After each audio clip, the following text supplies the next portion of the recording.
अस्सलाम वालेकुम स्टूडेंट्स।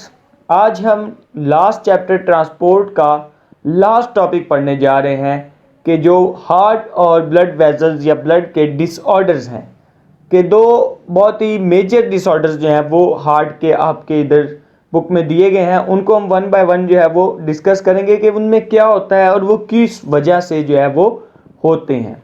अब जैसे कि हमने स्टार्ट में पढ़ा था कि हार्ट के साथ अगर कोई वर्ड जो है वो कोई भी चीज़ हार्ट के साथ हमने अटैच करनी है तो हम साथ में एक वर्ड अटैच करते हैं जिसे हम कार्डियक का नाम देते हैं। जैसे हमने कार्डियक हॉस्पिटल पढ़ा, कार्डियक डिजीज पढ़ा। अब यहाँ पे जो डिसऑर्डर दिए गए हैं वो वेजल्स के और कार्डियक दोनों के दिए गए हैं, मतलब हार्ट के साथ भी हैं या वेजल्स में होते हैं, उसकी वजह से हार्ट के ऊपर जो है वो असरअंदाज होते हैं। तो वेजल्स को वस्कुलर कहा गया, तो कार्डियोवस्कुलर डिजीज या कार्डियोवस्कुलर डिसऑर्डर मतलब हार्ट को और वेजल को दोनों को मिलाकर जो डिसऑर्डर्स होते हैं, दोनों में एक दूसरे के ऊपर उसका असर होता है, उनको नाम दिया गया कार्डियोवस्कुलर डिसऑर्डर। इनकी वजूहत क्या हैं, ये किस वजह से होते हैं? तो एक तो हार्ट का जो है वो जैसे ही उम्र बढ़ती है, एडवांस एज होती है, तो क्या होता है कि वो थोड़े से जब मसल्स वगैरह कमज़ोर हो जाते हैं तो वो काम नहीं कर सकते, तो फिर इनमें से कोई डिसऑर्डर आ जाता है। या फिर ऐसा होता है कि ओबेसिटी, आपकी बुक में लिखा हुआ है कि मोटापे की वजह से भी ये डिसऑर्डर आ जाते हैं।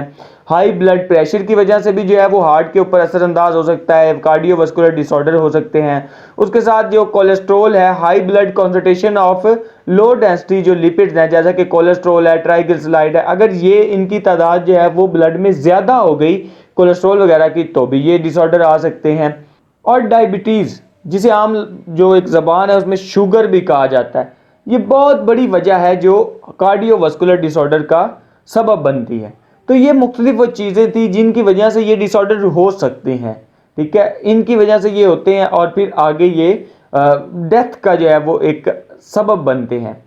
तो नंबर 1 पे एथेरोस्क्लेरोसिस या आर्टियोस्क्लेरोसिस जो है वो डिजीज को एक नाम दिया गया है कि ये एक कार्डियोवास्कुलर डिसऑर्डर है। अब नाम से ही पता चल रहा होगा काफी हद तक जो रिलेशन है कि ये आर्टरीज की डिजीज है। इसमें आर्टरी के ऊपर इफेक्ट करता है। क्या होता है कि ये आर्टरी में पहले ये अराइज होती है, उसके बाद ये हार्ट की तरफ मूव कर जाती है, उसके ऊपर भी असर अंदाज होती है। तो इसमें क्या होता है कि आर्टरीज जो है उसके अंदर कोई भी, जैसा कि कोलेस्ट्रोल, लो डेंसिटी लिपिड या फिब्रिन वगैरह जो है ये अकमुलेट हो जाएं, इकट्ठे हो जाएं, तो ये क्या करते हैं कि उसमें क्लॉट बना देते हैं आर्टरी में।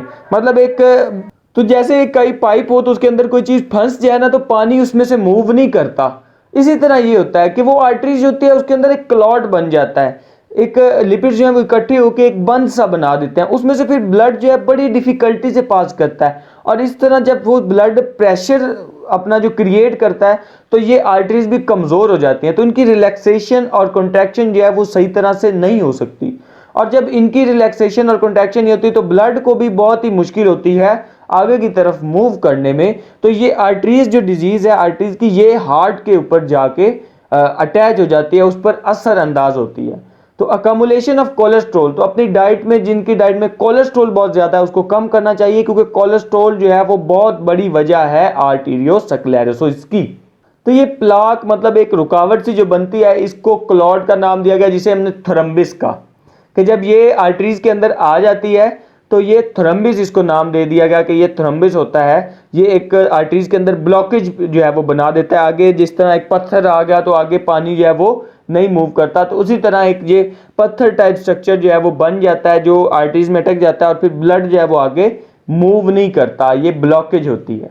तो अगर ये थ्रोम्बिस जो है ये डिसलॉज हो जाए और ये फ्री फ्लोटिंग मतलब ये ब्लड के साथ फ्लोट करता हो तो उसे नाम एम्बोलस का दे दिया। अब देखिए फ्लोट करता हुआ भी बहुत ज्यादा जो है वो खतरनाक है। कैसे कि हमने पढ़ा कि आर्टरीज जो है वो आर्ट्रियोल्स में और इस तरह आगे कैपिलरीज में वो क्या करते हैं, डिवाइड करती हैं। तो अगर एक ऊपर वाली जो है वो बड़ी आर्टरी है उसमें तो फ्लोट कर रहा है, लेकिन आगे जाके जब छोटी आर्टरीज बनेंगी तो किसी ना किसी में आके वो अटैच हो जाएगा, ब्लॉकेज बना देगा, तो वहां पे भी ये जो है आर्टरीज को नुकसान पहुंचा सकता है।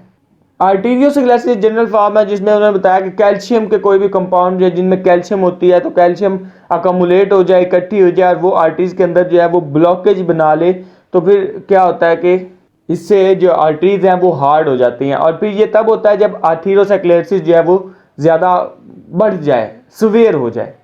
तो इस तरह जो ये एक एट्रियोस्क्लेरोसिस और आर्थेरोस्क्लेरोसिस जो है ये हमने पढ़ा।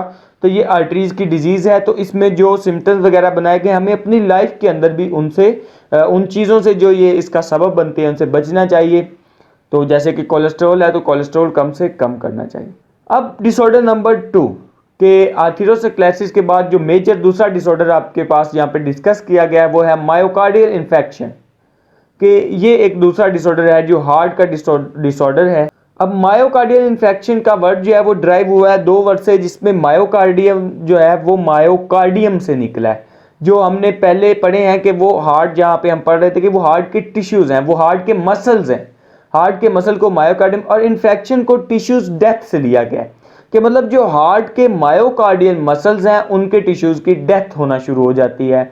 अब इसको आम ज़बान में हम हार्ट अटैक भी कहते हैं कि देखिए जब हार्ट के मसल ही जो है वो स्ट्रांग नहीं होंगे, उनकी डेथ होना शुरू हो जाएगी तो हार्ट काम छोड़ जाएगा और हार्ट अटैक जो है वो हो जाएगा। तो इसको आम ज़बान में हम हार्ट अटैक का नाम भी देते हैं। ये कैसे होती है? ये तब होती है कि जब हार्ट के जो मसल हैं उन पर जो ब्लड की सप्लाई उनकी तरफ हो रही है, तो उन मसल्स को भी काम करने के लिए ऑक्सीजन और पावर की ज़रूरत है। तो जो हार्ट के साथ जो ब्लड के साथ उनको मिलती है हार्ट के मसल्स को, तो जब ये सप्लाई जिनकी रुक जाती है तो हार्ट के टिश्यूज़ की जो है, मसल के टिश्यूज़ की डेथ शुरू हो जाती है और फिर ये जो डिसऑर्डर है ये अराइज हो जाता है।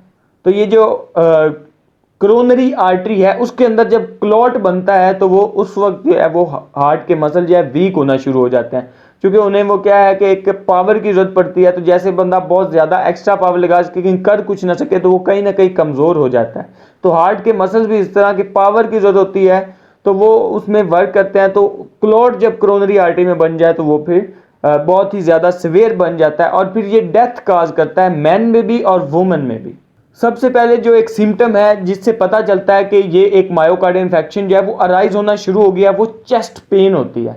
इसमें क्या होता है कि एक सेंसेशन फील होती है कि चेस्ट टाइटनेस, स्क्वीजिंग वगैरह, पता चलने लगता है कि मेरे चेस्ट में जो है वो पेन शुरू हो गई है। तो फ़ौरन इसको जो है वो इंसान को पता चल जाना चाहिए कि अगर चेस्ट में बहुत ज़्यादा स्पेस पेन शुरू हो गया या टाइटनेस महसूस हो रही है तो इसका मतलब कि मायोकार्डियल इन्फेक्शन का जो एक सिम्टम्स है वो अराइज हुआ है कि कहीं ना कहीं ब्लड क्लॉट जो है वो बन चुका है और वो अब डिस्टर्ब करना शुरू कर लिया है, जिसको जल्दी ट्रीट ना किया गया तो वो डेथ काज कर सकता है। ये जो पेन होती है ये फिर आगे मूव करते लेफ्ट साइड पे, मोस्टली यही कहा जाता है कि लेफ्ट साइड के ऊपर ये बहुत ज़्यादा असरअंदाज होती है, जाज के ऊपर लेफ्ट आर्म की तरफ जो है ये मूव करती है, लेकिन उसके बाद साथ साथ ये राइट आर्म्स और लेग की तरफ भी ये आहिस्ता आहिस्ता बढ़ती जाती है, मूव करती जाती है। जैसे जैसे वो सवेर से सवेर होता जाता है, ज़्यादा से ज़्यादा वो क्लॉट बड़ा होता जाता है और ब्लड की सप्लाई मुश्किल होती जाती है।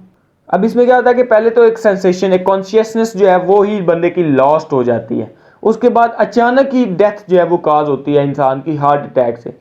चूँकि पहले तो ये बहुत ज़्यादा एज वो पर्सन होते थे उनमें होता था, लेकिन आजकल जो है चूँकि डाइट इस तरह की केमिकल्स ही केमिकल आ चुके हैं तो ये यंग जनरेशन में भी आना शुरू हो गया। तो हमें इन चीज़ों की ख्याल रखना चाहिए। अब इसकी ट्रीटमेंट क्या है? कुछ मेडिसिन से और कुछ ऐसी चीज़ें हैं जिनसे इसको ट्रीट भी किया जा सकता है, लेकिन एट द फर्स्ट स्टेजेस, पहले ही जल्दी से जल्दी इसको ट्रीट किया जा सके तो इंसान को बचाया जा सकता है। कि मतलब अगर किसी को भी ये सिम्टम्स महसूस हों कि लेफ्ट साइड पे उसको असर होना कुछ शुरू हो गया है, चेस्ट पेन हो रही है, नेक में पेन हो रही है, तो उसको इस चीज़ की ट्रीटमेंट करानी चाहिए, उसको खुद को टेस्ट कराना चाहिए।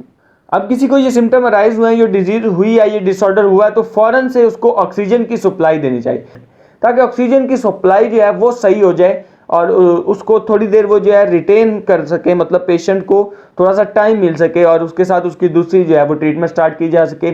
जैसे एस्पिरिन जो है वो देते हैं। एस्पिरिन कहते हैं कि वो ब्लड को पतला करती है, मतलब अगर कहीं क्लॉट बना हुआ है तो ब्लड जो है वो उससे अगर पतला थोड़ा सा हो गया तो वो इधर उधर से पास कर जाए। उसके साथ जो है वो ग्लिसरॉल ट्राइनाइट्रेट की जो एक टैबलेट है वो भी इसमें जो है वो रिकमेंड की जाती है कि जल्दी से जल्दी वो दे देनी चाहिए ताकि क्लॉट से कोई ना कोई उसको साइड पे किया जा सके और इसको ट्रीट किया जा सके। मोस्टली एंजियोप्लास्टी की जाती है, मतलब जिस वेजल्स में जहाँ पे ब्लड क्लॉट बना है उसको वाइड किया जाता है, उसको थोड़ा सा ओपन किया जाता है ताकि जो क्लॉट है वो थोड़ा मूव करे और उसको ट्रीट किया जा सके। ब्लड की एक सप्लाई जो है वो एक दफ़ा चल रही, एक दफ़ा सर्कुलेशन स्टार्ट हो जाए तो फिर इंसान उसको क्या है मेडिसिन के ज़रिए उसको ट्रीट कर सकता है। तो वेजल्स की वाइडनिंग करते हैं, मतलब जो नैरो हो गया उसको थोड़ा वाइड करते हैं ताकि जो क्लॉट थोड़े हिस्से में फंसा है जब हिस्सा बढ़ेगा तो वो मूव कर जाएगा। तो इसको कहते हैं कि ये एंजियोप्लास्टी है। और दूसरा बाईपास सर्जरी, जिसमें दूसरे जो बॉडी पार्ट्स हैं वहाँ से आर्टरीज को कोरोनरी के साथ मिला के किसी तरह उसको जो है वो एक उसकी सर्कुलेशन को चलाया जाता है, उसको प्रेशर के ज़रिए उसको ठीक किया जाता है, जिसे हम बाईपास सर्जरी का मोस्ट कॉमनली हम नाम देते हैं। तो इससे भी इसको ट्रीट किया जाता है। तो चूंकि ये बहुत ही सीवियर डिसऑर्डर है, अगर फर्स्ट स्टेजेस में इसको ट्रीट किया जाए तो बेहतर है, क्योंकि अगर टाइम गुजर गया तो फिर ये नुकसानदा होगा। तो इस तरह आपकी बुक के लास्ट चैप्टर का ये लास्ट टॉपिक था, जिसमें हमने कार्डियोवास्कुलर डिसऑर्डर पढ़ लिए। तो अगर कोई भी टॉपिक आपको 9th क्लास की बुक में से आपको रह गया है या आपको नहीं मिला, तो आप वो कमेंट बॉक्स में ज़रूर बताएं, हम आपको इंशाल्लाह वो ज़रूर प्रोवाइड करेंगे। Thank you.